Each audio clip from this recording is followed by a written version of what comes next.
Okay, for the last part of animal tissues, connective tissues, kita nak tengok yang paling famous lah, which is the blood tissues. Okay, kalau kita kata pasal darah, semua orang mesti nak ingat yang warna merah. Yang warna merah itu je. Actually tidak. Yang warna merah itu adalah the red blood cells.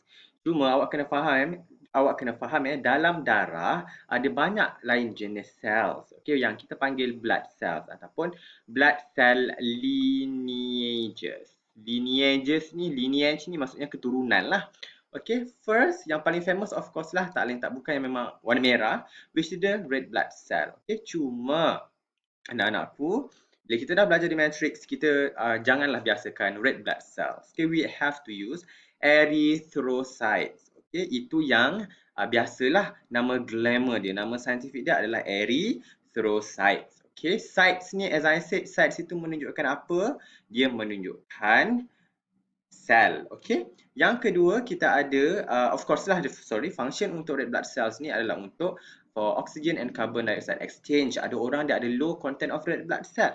Maksudnya dia memang cepat penat. Okay, dia naik bukit sikit, dia penat. Jalan sikit, penat. Daripada asrama lelaki pergi asrama, asrama perempuan pula. Tak boleh. Jangan Daripada asrama lelaki pergi ke blok pun dah penat. Okey, disebabkan dia punya content of the red blood cells tu dia kurang. Bila kuranglah oksigen yang disampaikan kepada sel kita, maka dia penatlah, kan? Okey, yang kedua kita ada white blood cells. Kalau tak ada white blood cell ini, awak memang akan inna lillahi wa inna ilaihi raji'un automatically. Okay. White blood cells ini adalah sel darah putih atau lebih dikenali sebagai leukocytes yang sangat important untuk against infection ataupun sangat important untuk immune system ataupun immunity, sistem ketahanan badan. Untuk leukocytes kita ada beberapa jenis. Yang pertama ada neutrophil, eosinophil, basophil, and then kita ada lymphocytes and monocyte. Okey, yang ni lain sikit lah. Untuk neutrophil, eosinophil, basophil ni, dia ni special sikit. Lagi-lagi neutrophil ni, tahu neutrophil ni dia punya macam mana contohnya, sebagai contoh, dia jumpa bakteria dalam kita punya darah, tahu. Okey, let's say dia jumpa bakteria dalam darah kita, neutrophil ni apa yang dia buat, you nampak tak yang macam tiga bulat-bulat ni, ini adalah granule. Okey. Okey, apa yang berlaku ialah neutrophil ni dia jadi macam Spiderman. Dia memang akan dia tembak dia punya spider web tu, terus dia memerangkap bakteria. Bakteria tadi tidak boleh bergerak anymore dan kemudian akan adalah monocyte ni, bila dia mature dia akan become macrophage. Okey, sel yang dipanggil macrophage. Macrophage ni dia akan pergi dekat bakteria ni. Tadi dia akan makan bakteria ni, maka hilanglah bakteria itu di dalam badan. So kita boleh fight the infection. Untuk topik ini kita akan go into more detail pada semester 2, chapter last sekali, which is immunity. Itu juga adalah kepakaran yang I would love to tell you about everything about this lah. And then kemudian kita ada yang platelets, which is ini kalau tak ada juga memang darah awak mengalir je lah. Kalau awak terpotong tangan tengah memisau kan. Ni saya nak cakap bahasa Perak lah. Okay, bila awak tengah memisau tu, tengah memotong tu, tiba-tiba tersiatlah tangan. Tersiat means terpotonglah tangan. Maka keluarlah darah semua ni keluar. Tetapi dia akan at one point dia akan berhenti. Dia akan stop the bleeding. Siapa yang akan stop the bleeding? This one lah, platelet. Ataupun nama glamournya thrombocytes. Jadi I think you belajar ketika SPM lah. Helps in blood clotting. Clotting means dia bergumpal kan, clotting. So dia akan stop the bleeding lah. Tetapi awak kena faham, platelet ini pula sekiranya minor bleeding saja. If let's say ini adalah kulit kita, okey, ni kulit kita, lapisan kulit kita, bawah ni ada salur darah. Salur darah itu terpotong. Bila salur darah itu terpotong, barulah yang darah semua ni, red blood cell ni semua keluar. That's why awak boleh nampak merah. Dan apa yang berlaku, this platelet tadi dia akan datang dekat sini, dia akan berkumpul and then dia akan memerangkap the red blood cell, dia akan form this like mesh lah. Dia macam dia letak jala di situ. Okay, dia prevent the blood daripada keluar lah, barulah dia akan stop the bleeding. Tetapi again, platelet ni hanya bleeding yang kecil saja. Dia kalau bleeding besar memang susah sikit lah. Yang tu kena jahit. Okay, bila let's say awak punya kulit tu terlalu besar, dia punya jarak ni, if let's say dalam lah kita panggil, kita kena jahit. Bila jahit, basically bila luka tu dalam sangat, salur darah tu akan ada banyak layer. Kalau platelet itu berada di bawah ini, maka ini je lah yang akan stop dia bleeding. Tapi atas ni masih berdarah. Jadi kita kena rapatkan luka yang tisu yang terkoyak itu dengan cara apa? Kita jahit. Bila kita jahit, kita akan rapatkan luka itu dan maka dengan itu platelet bolehlah terus berkumpul di sini dan stop the bleeding. Okay, that's why bila je awak bleeding, apa awak boleh buat? Awak terus um, awak terus ambil tisu and then awak bagi dulu darah tu berhenti sekejap. Okay, kemudian awak tutup kulit awak tu. Kalau macam saya selalu tersiap pisau, saya akan balut tangan saya dengan tisu dulu. So akan picit. Okay, bila saya picit, bila awak picit, basically awak tutup luka itu. Awak bagi platelet untuk tutup ni dulu, barulah awak tampal plaster. Okay, itu adalah konsep dia. Yang ni saya nak ajar. Okay. Kemudian inilah dia the animal blood tissues which is the red blood cell. Okey, kalau red blood cell ni dia ada biconcave disc shape. Okey, dia bentuk dia macam ni lah, macam donat tetapi tidak ada lubang.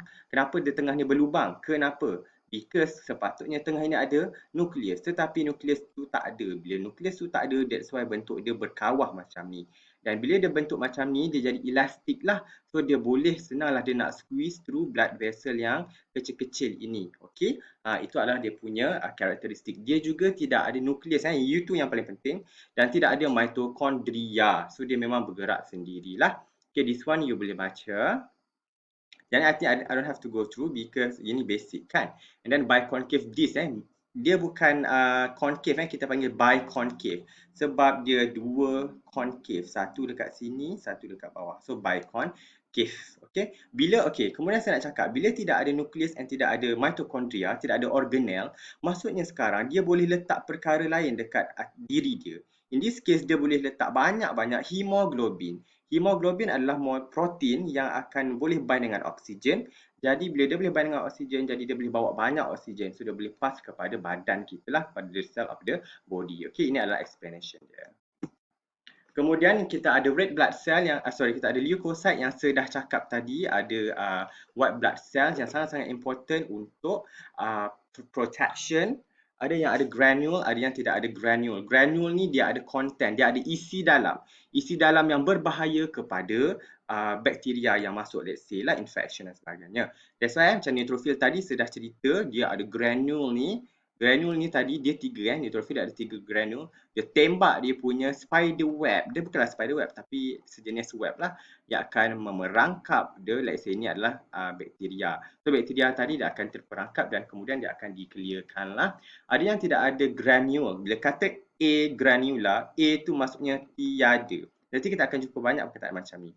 Okay. A granula itu adalah dia tiada granule. Okay. You only have to know this one sahaja. Okay. Tak perlu explain lebih-lebih. Just tahu dia punya type sahajalah. Yang ni saya dah explain tadi untuk leukocyte very important untuk fight against disease causing microorganism.